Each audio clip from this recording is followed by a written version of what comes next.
हाय students, good morning. आज आपण इयत्ता 5वीचा मराठी विषयाचा अभ्यास करतोय. मराठी विषयातील कविता 17वी पाहतोय. पुस्तक म्हणलं की आपल्याला आपले पुस्तक आठवतात, बरोबर. अभ्यासाचे व विषयाचे वेगवेगळ्या ह्या वेगवेगळ्या विषयाच्या वेगवेगळ्या पुस्तकातून आपण आतापर्यंत खूप काही शिकलेलो आहे. यापुढेही खूप शिकणार आहेत, कारण पुस्तक हा आपला एक चांगला मित्र असतो. पुस्तकातून आपल्याला वेगवेगळ्या गोष्टींचं ज्ञान मिळतं, माहिती मिळते. वेगवेगळ्या गाणी, कविता, कथा ऐकायला किंवा पाहायला, वाचायला मिळतात, किंवा आपल्याला एखाद्याचा जीवनाचा प्रवास अनुभवायला मिळतो. अशाच पुस्तकांची माहिती आपल्याला कवितेतून सांगितलेली आहे. या कवितेचे कवी आहेत सफदर हाशमी. तर आपण आधी कविता म्हणूया. पुस्तकं सांगतात गोष्टी युगायुगांच्या. पुस्तकं सांगतात गोष्टी युगायुगांच्या, माणसांच्या, जगाच्या, वर्तमानाच्या, भूतकाळाच्या, एका एका क्षणाच्या, जिंकल्याच्या हारल्याच्या, प्रेमाच्या कटुतेच्या. जिंकल्याच्या हारल्याच्या, प्रेमाच्या कटुतेच्या, तुम्ही नाही का ऐकणार गोष्टी पुस्तकांच्या. पुस्तके काही करू इच्छितात. पुस्तके काही करू इच्छितात, तुमच्याजवळ राहू इच्छितात. पुस्तकात पाखरं चिवचिवतात, पुस्तकात आखरं सळसळतात. पुस्तकात निर्झर गुणगुणतात, पुस्तक परीकथा ऐकवतात. पुस्तकात रॉकेटचे तंत्र आहे, विज्ञानाचा मंत्र आहे. पुस्तकात रॉकेटचे तंत्र आहे, विज्ञानाचे मंत्र आहे. पुस्तकांची दुनिया न्यारी आहे, ज्ञानाची उत्तुंग भरारी आहे. तुम्हाला नाही का जायचं पुस्तकांच्या विश्वात. पुस्तकं काही सांगू इच्छितात. पुस्तकं काही सांगू इच्छितात, तुमच्याजवळ राहू इच्छितात. खूप सुंदर अशी कविता या ठिकाणी कवी सफदर हाशमी यांनी या ठिकाणी लिहिलेली आहे. आपण कवितेचा अर्थ समजून घेऊयात. या कवितेत कवीने पुस्तकातून आपल्याला काय काय मिळतं, काय शिकवतात, काय घ्यायचंय हे सांगितलेलं आहे. पुस्तकं सांगतात गोष्टी युगायुगांच्या.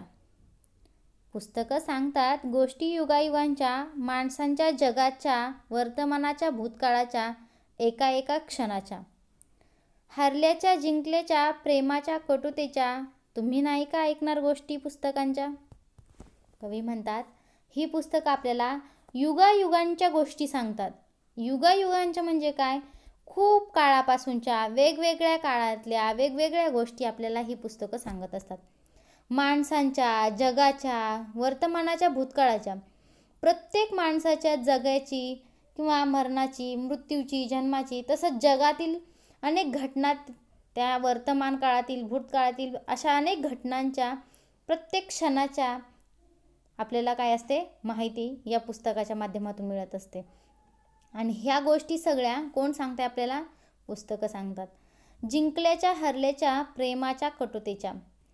जिंकल्याच्या हारल्याच्या, एखादी लढाई असेल, आता तुम्ही इतिहासामध्ये लढाई पाहता, तिथं कोण जिंकलं, कोण हारलं, किंवा जीवनामध्ये आपल्याला यश आलं, अपयश आलं, अशा अनेक वेगवेगळ्या गोष्टी, प्रेमाच्या गोष्टी, तशाच कटुतेच्या गोष्टी म्हणजेच कडवटपणाच्या गोष्टी, यासुद्धा आपल्याला पुस्तकं सांगत असतात.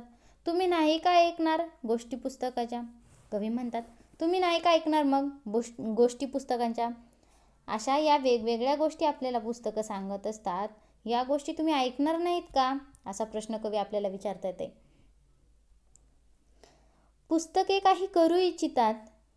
पुस्तके काही करू इच्छितात, तुमच्याजवळ राहू इच्छितात. कवी म्हणतात, ही पुस्तकं काहीतरी करू इच्छितात, काहीतरी करू पाहतात. ते त्यांची काहीतरी करण्याची इच्छा आहे, आणि त्यांची अशी इच्छा आहे की तुमच्याजवळ राहण्याची. तुमच्याजवळ राहण्याची इच्छा आहे म्हणजे काय, तर फक्त तुमच्याजवळ राहायचं आहे का, तर नाही. तुमच्याजवळ राहून तुमच्या ज्ञानात त्यांना भर पाडायची. तुम्हाला त्या पुस्तकात असलेलं ज्ञान तुम्हाला त्यांना द्यायचं आहे. पण मग हे पुस्तकं स्वतःहून देणार आहेत का, नाही. तर त्या पुस्तकाला आपण हातात घ्यावं लागेल, आपण वाचावं लागेल, तेव्हा आपल्याला त्या पुस्तकातलं ज्ञान मिळणार आहे. म्हणून कवी म्हणतात, पुस्तके इथे राहू इच्छितात तुमच्याजवळ. पुस्तकात पाखरं चिवचिवतात, पुस्तकात आखरं सळसळतात. कवी म्हणतात, पुस्तकात पाखरं चिवचिवतात. पाखरं म्हणजे काय, पक्षी.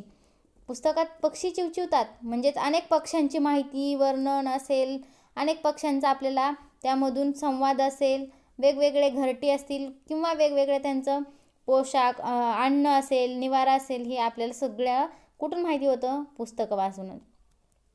पुस्तकात आखरं सळसळतात. आखरं म्हणजे काय? अक्षरं. तर ही अक्षरं पुस्तकात सळसळतात आहे आणि आपण ती वाचायची आहेत. पुस्तकात निर्झर गुणगुणतात. पुस्तकामध्ये झरे, निर्झर म्हणजे काय? झरा. पुस्तकातून झरा वाहतो. कशाचा झरा वाहतो? अखंड ज्ञानाचा झरा या पुस्तकातून वाहत असतो. पुस्तकं परीकथा ऐकवतात. पुस्तकात रॉकेटचे तंत्र आहे. पुस्तकात विज्ञानाचा मंत्र आहे. कवी म्हणतात पुस्तकं परीकथा ऐकवतात. परीकथा म्हणजे पऱ्यांच्या कथा आहेत. म्हणजेच पुस्तकांमध्ये पऱ्यांच्या कथा आहेत, त्याचबरोबर रॉकेटचे तंत्र. तर मग यामध्ये फक्त पऱ्याकथा किंवा माहिती असंच आहे का? तर नाही, तर यामध्ये आपल्या विज्ञानाचे शोधसुद्धा आहेत. त्याचबरोबर विज्ञानाचं मंत्र आहे, रॉकेटचं तंत्र आहे. रॉकेट कसं बनवायचं हे सुद्धा आम्हाला पुस्तकांना शिकवलं आणि रॉकेटचा शोध लावायचं सुद्धा आम्हाला पुस्तकांना शिकवलं. पुस्तकांची दुनिया न्यारी आहे, ज्ञानाची उत्तुंग भरारी आहे. पुस्तकांची दुनिया न्यारी आहे, ज्ञानाची उत्तुंग भरारी आहे. तुम्हाला नाही का जायचं पुस्तकांच्या विश्वात? कवी म्हणतात पुस्तकांची दुनिया न्यारी आहे म्हणजेच वेगळी आहे, खूप छान आहे, खूप वेगळी आहे. उत्तुंग ज्ञानाची भरारी आहे म्हणजेच खूप उंच आपल्याला नेऊन ठेवेल, आपल्यामध्ये तेवढी भव्यता निर्माण करेल एवढं ज्ञान त्या पुस्तकामध्ये आहे. तुम्हाला नाही का जायचं पुस्तकांच्या विश्वात? मग तुम्हाला नाही का जायचं पुस्तकांच्या विश्वात? तुम्हाला नाही वाटत का पुस्तकं वाचावेत म्हणून? तुम्हाला नाही का पुस्तकांच्या विश्वात, पुस्तकांच्या जगात राहायचं नाही का, जायचं नाही का, असं कवी आपल्याला परत एकदा विचारतात. पुस्तकं काही सांगू इच्छितात, तुमच्याजवळ राहू इच्छितात. कवी म्हणतात पुस्तकं काही सांगू इच्छितात, तुमच्याजवळ राहू इच्छितात. प्रत्येक पुस्तक तुम्हाला काहीतरी सांगू इच्छिते. प्रत्येक पुस्तकातील एखादा धडा, एखादी कविता तुम्हाला काहीतरी सांगते, काहीतरी शिकवते आणि ते आपल्याला घ्यायचं आहे आणि आपल्या जीवनामध्ये त्याचा अवलंब करायचा आहे किंवा आपण त्यातून काहीतरी चांगलं शिकायचं आहे. त्यासाठी आपल्याला हे पाठ किंवा कविता दिलेल्या असतात आणि प्रत्येक पुस्तकातून तुम्हाला काहीतरी सांगायचं आहे म्हणून तुम्ही काय करा, त्या पुस्तकांना जवळ करा, तुमच्या जवळ ठेवा. जवळ ठेवा म्हणजे त्या पुस्तकातील ज्ञान तुमच्या जवळ ठेवा, त्या ज्ञानाचा तुम्ही अवलंब करा, असं कवींना या ठिकाणी सांगायचं आहे. तर या अशा प्रकारे आपल्याला ही कविता कवी सफदर हाशमी यांनी दिलेली आहे. थँक्यू.